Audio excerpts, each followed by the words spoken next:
നമസ്കാരം, എല്ലാവർക്കും തത്വ competitive exam കോർണറിന്റെ പുതിയൊരു വീഡിയോയിലേക്ക് സ്വാഗതം.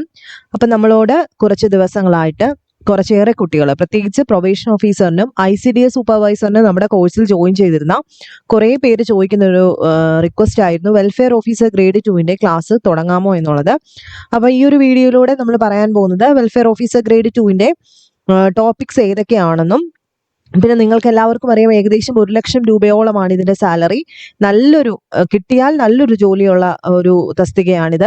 അപ്പോൾ വെൽഫെയർ ഓഫീസർ ഗ്രേഡ് 2 2018 വിളിച്ച കാറ്റഗറിയുടെ സിലബസ് ആണ് ഈ കൊടുത്തിരിക്കുന്നത്. ഓക്കെ, അപ്പൊ ഇതിനകത്തും നമ്മുടെ പ്രൊബേഷൻ ഓഫീസറിന്റെ കൂട്ട് തന്നെ പാർട്ട് 1 ജനറൽ ടോപ്പിക്സും അതിന്റെ കൂട്ടത്തിൽ തന്നെ റിനൈസൻസ് ഉൾപ്പെടുന്ന അല്ലെങ്കിൽ നമ്മുടെ ഇന്ത്യൻ പോളിറ്റി ഉൾപ്പെടുന്ന ഒരു പോർഷനും രണ്ടാമത്തെ പാർട്ടിലായിട്ട്, സെക്കൻഡ് പാർട്ടിലായിട്ട് ഇവര് history and philosophy of social work എന്ന് പറഞ്ഞിട്ട് താഴോട്ട് കൊടുത്തിട്ടുണ്ട്.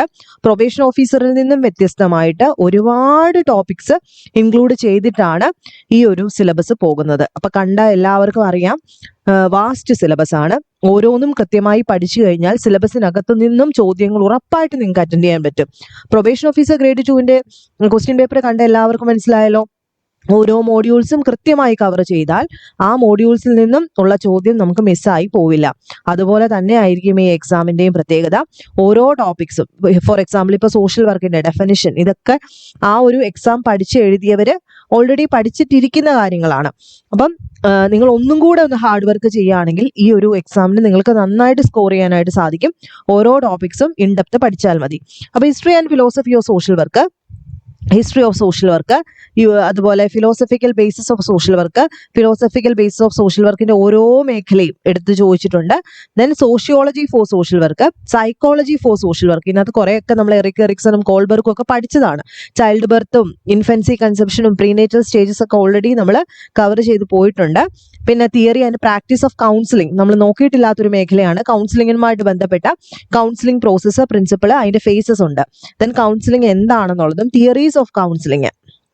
ഓക്കെ, അതുപോലെ കൗൺസിലിംഗിന് എന്തൊക്കെ സ്കില്ലുകൾ വേണം, ഏതൊക്കെ ടെക്നിക്സ് ആണുള്ളത്, അതുപോലെ കേസ് റെക്കോർഡിങ്ങിനകത്ത് നമ്മൾ കേസ് വർക്ക് റെക്കോർഡ് ചെയ്യുന്ന സമയത്ത് എന്തൊക്കെ ശ്രദ്ധിക്കണം, കൗൺസിലറും കൗൺസിലിംഗ് തമ്മിലുള്ള റിലേഷൻഷിപ്പ് എങ്ങനെയായിരിക്കണം എന്നുള്ള കാര്യം, തെറാപ്യൂട്ടിക്കൽ അപ്രോച്ച്, കൗൺസിലിംഗിന് ഏതൊക്കെ ടൈപ്പ് ഉണ്ട്, ക്ലയന്റ് സെന്റേർഡ് ഉണ്ട്, ജസ്റ്റാൽ തെറാപ്പി ഉണ്ട്, ട്രാൻസാക്ഷൻ അനാലിസിസ് ഉണ്ട്, അങ്ങനെ ഏതൊക്കെ ടൈപ്പ് ഉണ്ടെന്നും അതെല്ലാം ഡീറ്റെയിൽഡ് ആയിട്ട് തന്നെ പഠിക്കണം. ദെൻ സോഷ്യൽ ഗ്രൂപ്പ് വർക്ക് ആണ് പിന്നെ ചോദിച്ചിരിക്കുന്നത്, സോഷ്യൽ കേസ് വർക്ക് ചോദിച്ചിട്ടുണ്ട്. ഇതൊക്കെ നമ്മൾ ഓൾറെഡി പഠിച്ചതാണ് അല്ലേ, സോഷ്യൽ വർക്ക് റിസർച്ച് ഒക്കെ പഠിച്ചതാണെങ്കിൽ പോലും ഇങ്ങോട്ട് നോക്കിക്കേ, ഡീറ്റെയിൽഡ് വേർഷൻ ആണ് നമുക്കിവിടെ വേണ്ടത്. അപ്പൊ കോഴ്സ് സ്റ്റാർട്ട് ചെയ്യണമെങ്കിൽ മിനിമം എനിക്കൊരു 50 പേരുണ്ടെങ്കിലേ ഞാൻ കോഴ്സ് സ്റ്റാർട്ട് ചെയ്യുന്നുള്ളൂ. കാരണം ഇത്രയും ടോപ്പിക്സ് നമ്മൾ കവർ ചെയ്യണമെങ്കിൽ ഒരു ഗ്രൂപ്പ് ക്രിയേറ്റ് ചെയ്യുന്ന സമയത്ത് 50 പേരെങ്കിലും മിനിമം വേണം. അപ്പം കോഴ്സിന്റെ ഫീസ് എന്ന് പറയുന്നത് 999 രൂപയാണ്. നിങ്ങൾക്ക് എല്ലാവർക്കും അറിയാമായിരിക്കുമല്ലോ, നമ്മുടെ പ്രൊബേഷൻ ഓഫീസറിന് നമ്മൾ 499 രൂപയ്ക്കായിരുന്നു ഫുൾ കോഴ്സ് പ്രൊവൈഡ് ചെയ്തിരുന്നത്. പക്ഷേ ഇത് അതുപോലെയല്ല, കുറച്ചേറെ ടോപ്പിക്സ് ഉണ്ട്. അതുകൊണ്ട് 999 രൂപയാണ് ഈ ഒരു കോഴ്സിന്റെ ഫീസ്. അന്ന് ജോയിൻ ചെയ്ത പലരും ചോദിക്കുന്നുണ്ടായിരുന്നു കോഴ്സ് സ്റ്റാർട്ട് ചെയ്യുന്നില്ലേ എന്ന്. അപ്പം നിങ്ങൾ എനിക്ക് താഴെ ഞാൻ ഡിസ്ക്രിപ്ഷൻ ബോക്സിൽ ഒരു നമ്പർ കൊടുത്തിട്ടുണ്ട്, അതിലേക്ക് മെസ്സേജ് ചെയ്യുക. 50 പേരാകുന്ന സമയത്ത് നമ്മൾ കോഴ്സ് സ്റ്റാർട്ട് ചെയ്യുന്നതായിരിക്കും. ഇനി എന്തെങ്കിലും സംശയം ഉണ്ടെങ്കിൽ നിങ്ങൾ താഴെ കമന്റ് ചെയ്ത് ചോദിച്ചാൽ മതി. നെക്സ്റ്റ് വീഡിയോയിൽ കാണാം. ബൈ.